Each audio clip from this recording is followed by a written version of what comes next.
here by a Super Bowl champion, legend of the Washington Commanders, 2,000 tackles in the NFL, future Hall of Famer, London Fletcher. What's going on? Welcome to Spain, man. Oh, man. This is my second time coming to Spain. Really? I was in Barcelona in college. Really? Yeah, we came here in college. But football trip or road trip? Yeah, we played a Spanish team. Oh. Yeah, many years ago. Hey, tell us a little bit about your role now as an ambassador, member of the Commanders community here in Spain, representing the club. Tell us about your life now. Yeah. Now it's been great, man. Having that connection with the Washington Commanders, playing here for 7 out of my 16 seasons. Now I'm on the broadcast team. I do the radio broadcast as a color analyst, and also do a lot of stuff for the content, social media, and all that type of stuff. It's great to still be connected with the team. It's a team that that's near and dear to my heart, man. I played for 3 teams, but I bleed burgundy and gold. So it's for me, this is a dream come true. Just being able to still be connected. So you went and drafted by the Rams, and how was being part of that team so dominant in the first year of your career? Man, it was you get spoiled winning the Super Bowl. I won the Super Bowl my second year, then we win again my 4th year. So this is pretty easy. And then I left as a free agent, and you're like, oh man, this is it's a lot harder than what it was, because we didn't make the playoffs again for about 5 years. I didn't personally, but you definitely get spoiled being a part of the greatest show on turf. Some great players, some legends, Hall of Famers on that football team. But we had a lot of great group of guys who loved playing with each other. And but I definitely got spoiled early in my career. And how do you? I mean, you are a member of the greatest show on turf, but you are in the other part of the system, in the defense. How were practices with that team? Yeah. Very competitive. Yeah, very competitive, especially during the summertime.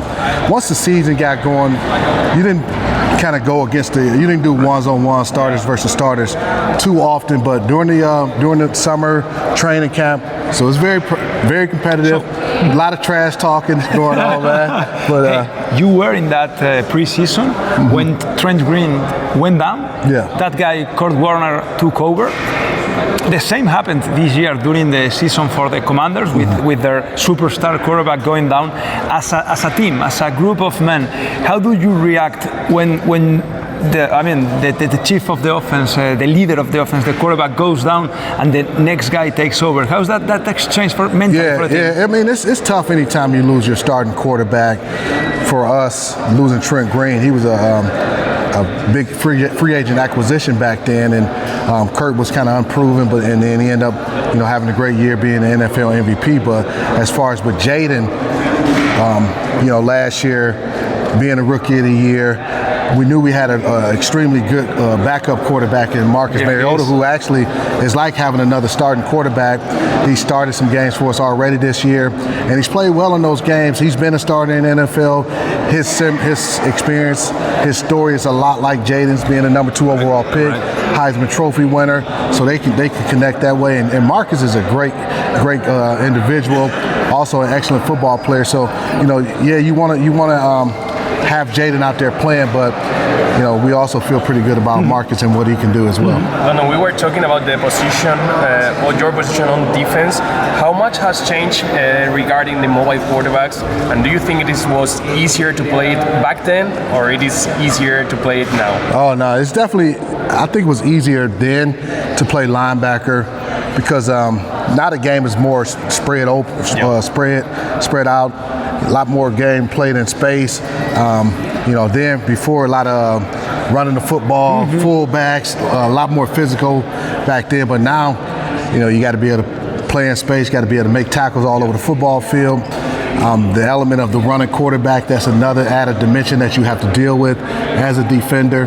So it's definitely tougher, I feel like, right now to play defense.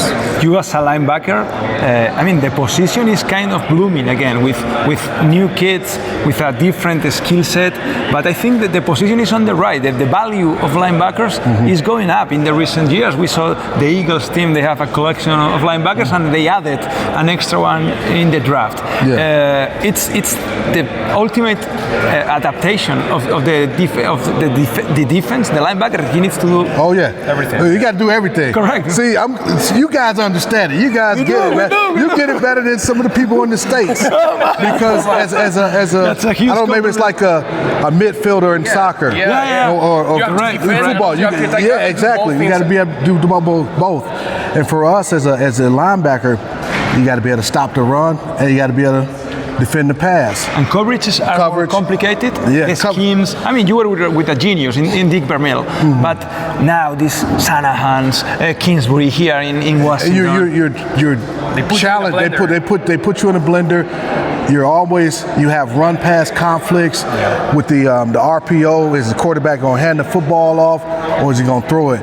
So if you come up to try to stop the run, next thing you know he's throwing the ball behind you. So and if you stay back, then he's going to give it to the running back. So it's definitely it put you in a bind. Yeah, and that just for the people that maybe are more new, you told us that a linebacker has to cover and also has to tackle.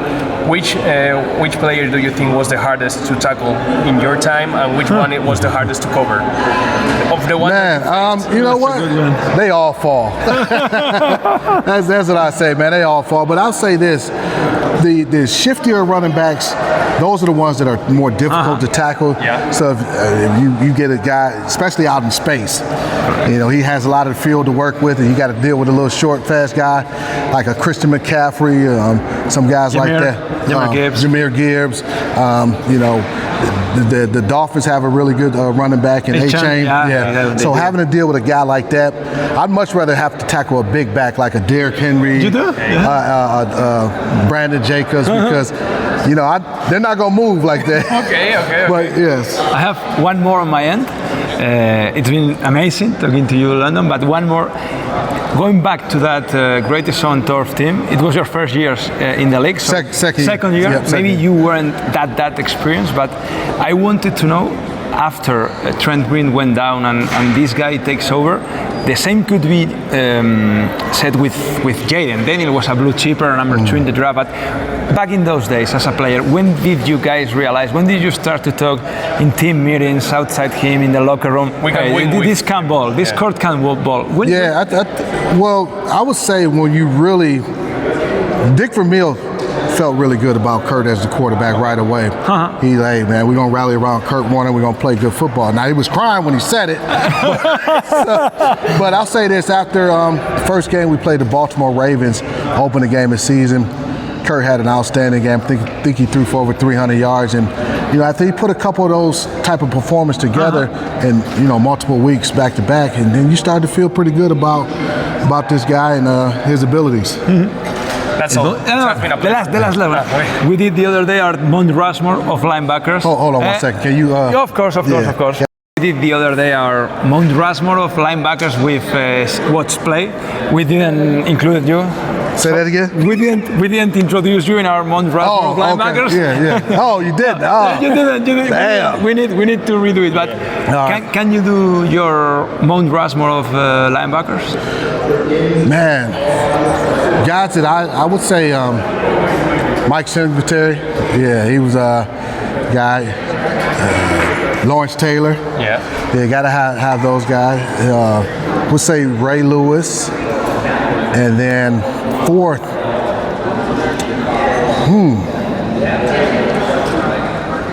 Let me see.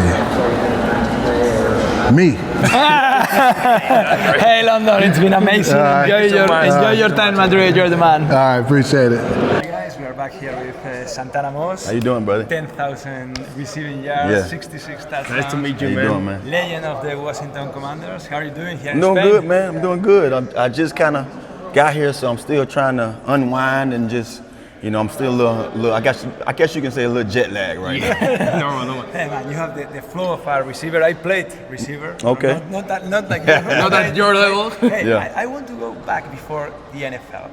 Those days in the Hurricanes, in the University of Miami. Now it's a good moment for Yeah. the University of Miami, but those days, late 90s, early 2000, it was like the fucking you. Yeah, we was trying to get back to the dominance. I think when my first year there, the school was still on probation, and we didn't even have enough scholarships to get guys in there.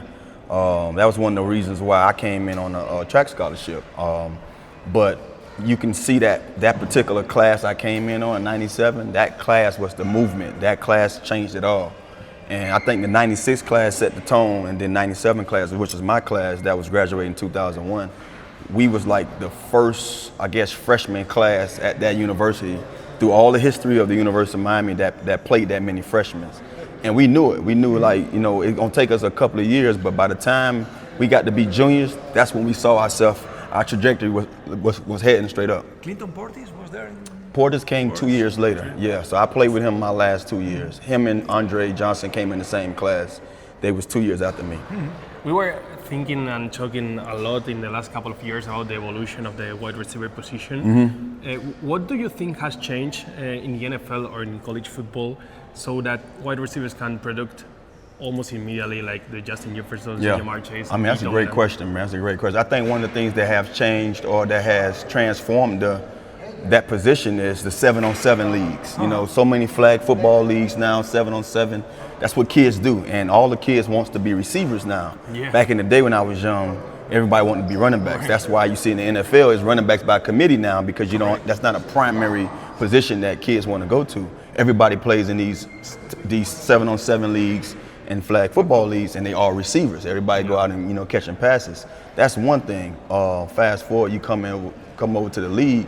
I think one of the things that's helped that position also is now you can't really touch us the same way or hit them across the middle and stuff of that nature. So when you're taking less off that position when it comes to the physicality part of it, now it's wide open. It's wide open for guys to go out there and be special, be elite. And you got guys that's going to be elite regardless. I mean, when I came into the league, I was still in that era where you go across the middle, even if the ball don't come your way, you can get hit in the face, and it won't be a flag. Nowadays, you can't even breathe on a guy wrong. It is not easy when someone like London Fletcher hits Yeah, I want no parts of London. You know what I mean? I'm glad he was on my team, so I ain't had to worry about it. It's a good thing because you were benefited by that rules that changed within your time in the league. But do you feel that it made the game unfair for defense? No, because now the game is more entertainment. Don't get me wrong. It's always been entertainment, but it's bigger now. The quarterbacks have to make it through the whole season. You notice that they have so many rules, so many laws about the quarterback position, how much you can hit them, when you do hit them, how you land on them. Like, do you want to keep some certain aspects of the game or certain positions of the game healthy enough that you can continue to entertain the audience?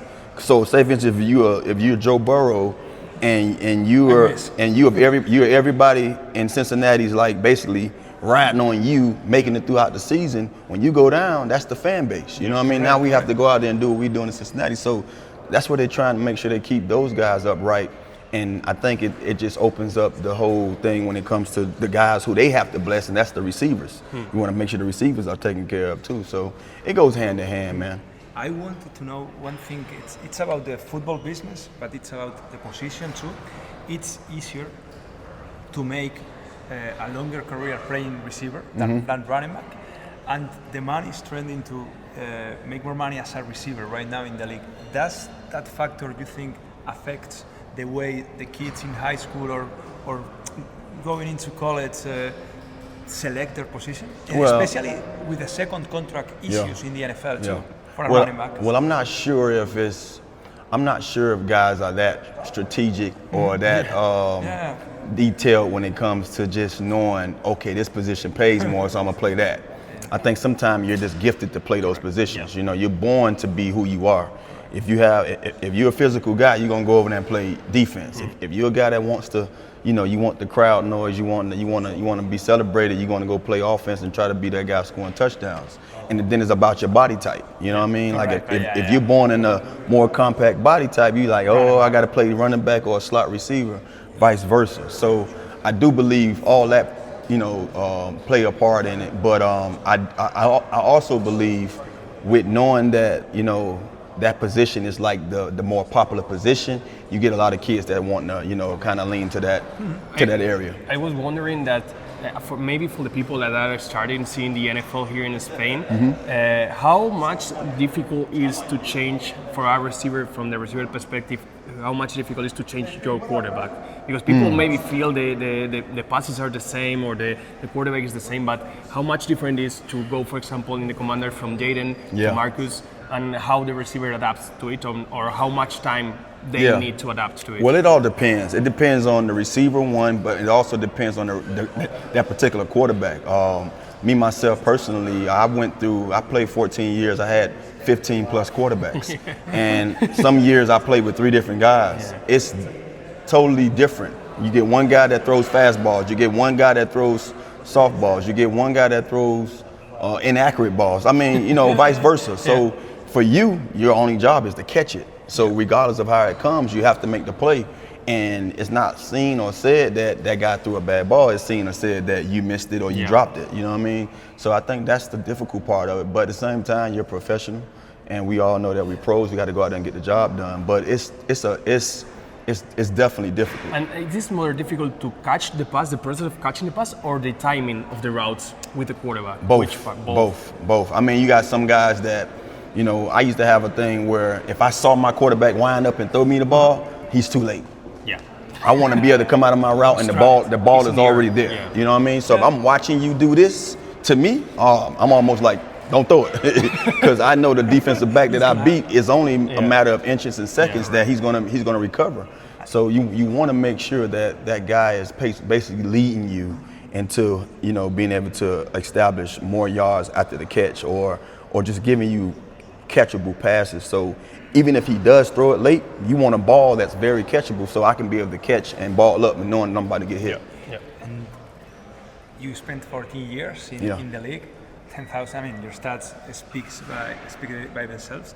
But when you played against or with, which player you felt like, man, this is the fucking, I don't know, randomos. Yeah. Those freaks. You're a freak. Yeah. But in the lands of freaks, which one did you impress the most? Well, I guess you can say, man, like, you're gonna always have guys that whether they play your position or other positions that you kind of like look up to.